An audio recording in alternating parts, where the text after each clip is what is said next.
Working with clients in entertainment sometimes is fascinating. And the reason for that is because everybody needs to be entertained. Think about it. Everyone likes to watch a show on Netflix. Everybody would enjoy going to a concert and see a performance, right? These are things that artists and producers do create and directors go to work for in order for them to entertain an audience. There's so much music out there, right? There's so many apps out there that you can listen to music through, right? You have your Spotify, you have your Pandora, you can listen to music through YouTube. You have the old-fashioned way of listening music through radio, right? You can download music, right? Like you utilize Apple Music for you to buy music. I mean, there's so many different ways for you to get music, right? Same way, there's so many different ways for you to get video. Here you're watching me through video here on YouTube, right? And hopefully you're getting entertaining too.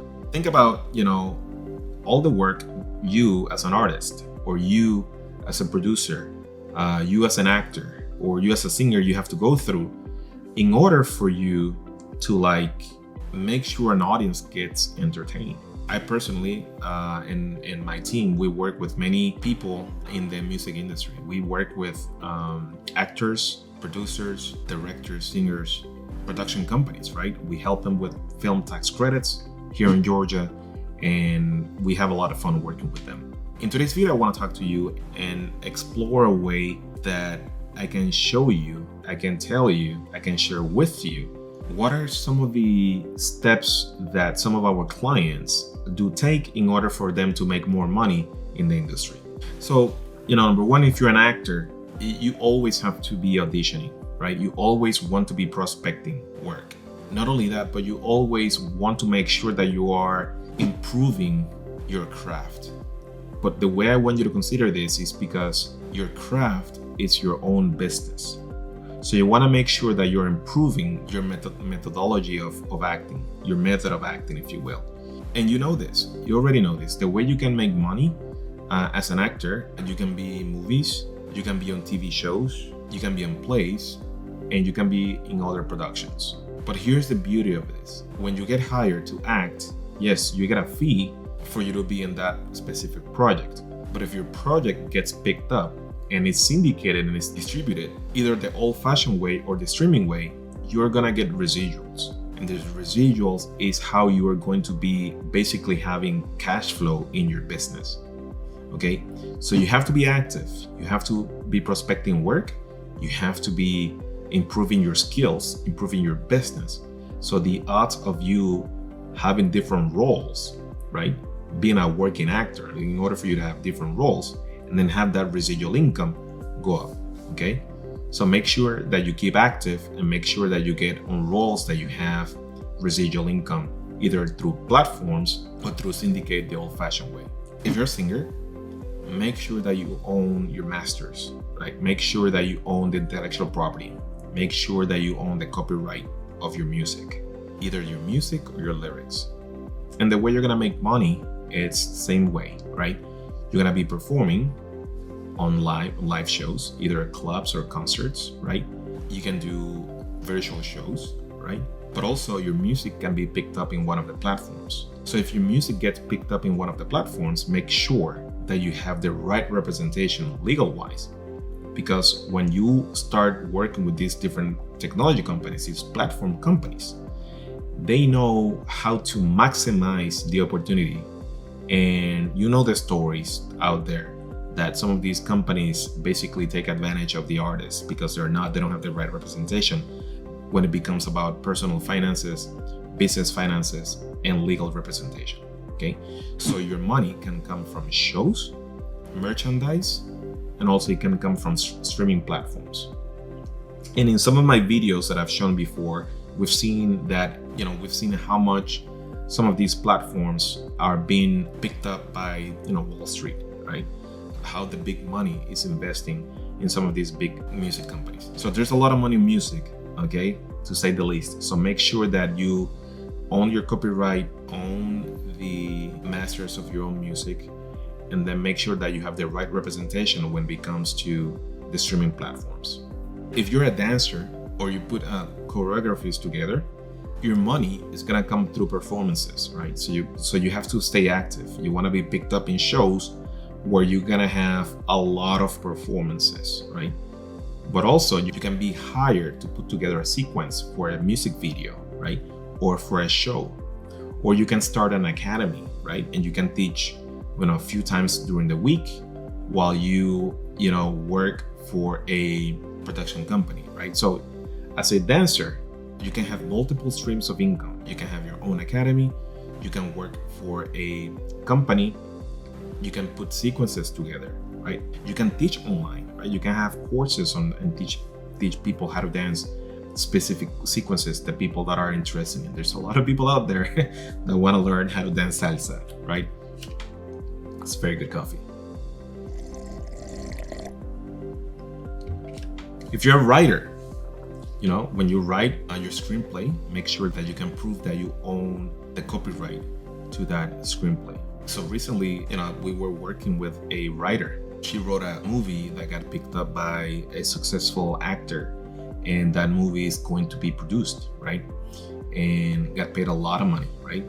The good thing about that is that the writer is gonna be making money in different ways. Number one, the writer sold the script. Number two, if and when the movie, which is going to be made, gets made.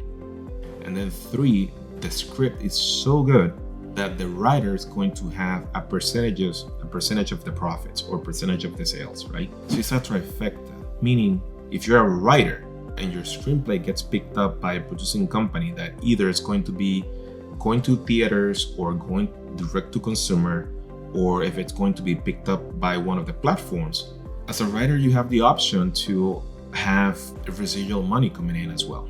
So then again, make sure that you have the right, that you can protect your copyright to your screenplay, and make sure that you're going to maximize the opportunity in order for you to monetize your screenplay. If you're producing, right? So if you're producing a movie, typically the way producers do make money is, first of all, you have a script, and then you have a pitch, right? So pitch, it's made with like, okay, who the casting will be, who the directors will be, and what is very important is the budget, right? The budget in a production is very important, right? It's gonna show the investors how the money is going to be utilized, how the money is going to be spent. The producer is gonna have a fee in the budget. So there's a line on the budget that belongs to the producer. Here's the beauty. So if the producer negotiates the project well, the producer is not investing money into the project, but rather working with investors or working with funds, that international funds, if you will, that will put money into a production. And the producer will have a fee out of the production budget, if you will. Then here's what happens. Once the project gets finalized, and let's say that, for example, the production took place in Georgia or California or New York, like in one of the places where there is a film tax credit. Basically, this is an incentive for the states, in this case, like the state of Georgia, to attract production companies and film crews and so forth to take place in the state, in this case, in the state of Georgia, because that will incentivize and will improve and will push the economic movement of the industry in the state. So what I'm saying here is that once the credits come back to you, well, the production already saved money, right? So if you do it right, then the production, it has less risk. Then you sell the product, then you sell the movie. But by then, you've already, talked to a sales agent or talked to a company that's going to syndicate your project or your film in one of the platforms or one of the festivals. And then once your movie gets picked up, you can sell it, right, for whatever the production cost was, minus the credits, and then you're gonna be making money on royalties, right, as a few points of the ticket sales. So what I'm saying here is, as a producer, you can earn money as a line producer, basically as a line in the budget of the production, but also you can participate in ticket sales in the future. Another good thing about producers is that producers can earn money in ticket sales, as I said before, merchandise, and licensing. So that's why, like, if you ever going to get into the business, try to be a producer, because the producer has a lot of control on the budget and a lot of control in the project. Of course, you have to be able to manage money properly and efficiently and correctly and responsibly. But if you do it right, just like anything else, you can be very successful and have a very profitable production. There you go, guys. I just wanted to share with you some ideas that are going to help you be more efficient and improve your rate of success in the industry. Again, my name is Victor Dolorme. I'm a CPA, and thank you so much for watching. We'll see you in the next one.